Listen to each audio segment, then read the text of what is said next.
আজকে আমি ইলিশ মাছের লেজা দিয়ে পেঁয়াজ দিয়ে মাখবো, যেটাকে বলে লেজা ভর্তা বলে। বাংলাদেশের মানুষরা খুব বলে লেজা ভর্তা খেতে খুব স্বাদ। আজকে আমি করব।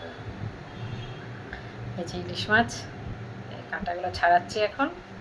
পেঁয়াজ দিয়ে শুকনো লঙ্কা ভেজে মাখা করবো, দেখি কেমন টেস্ট। অনেকেই বলে খুব টেস্ট, আজকে আমি করব। ঠিক আছে, তোমরা দেখতে থাকো। আমার লেজা ভর্তা হয়ে গেল। এই যে পেঁয়াজ দিয়ে আর শুকনো লঙ্কা ভেজে লেজা ভর্তা বানিয়েছে। এরপরে খেয়ে দেখবো কীরকম হয়েছে।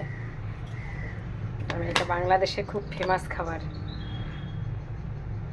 আজকে দুপুরে কি বানালাম, এই যে দুধ ফেটে গিয়েছিল, ওই ছানা দিয়ে একটু পাতলা করে ঝোল করেছি। এতে তোমাদেরকে বললামই ইলিশ মাছের লেজা ভর্তা। কালকের অল্প বাঁধাকপি ছিল ইলিশ মাছের মাথা দিয়ে, আর এটা হচ্ছে ইলিশ মাছের মাথা দিয়ে মুগ ডাল করেছি। এই হচ্ছে আজকে দুপুরের মেনু। আমি মার্কেট যাচ্ছি,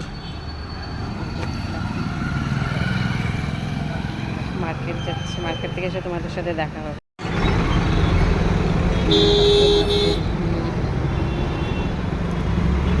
বুঝছো, এইটা হচ্ছে আলাদা করবা, আর মা এখন গ্লাস নিতে না করলো,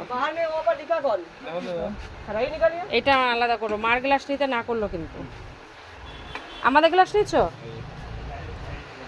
এই গ্লাসটা যেটা ট্যাপ খাও না, এই যে যেটা কেমন, গ্লাসটা চেঞ্জ করো, গ্লাসটা চেঞ্জ করো।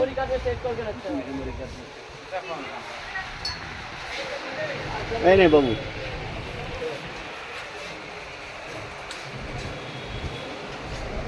হ্যাঁ ওই যে ওই পেছনের গ্লাসটা দেখো না।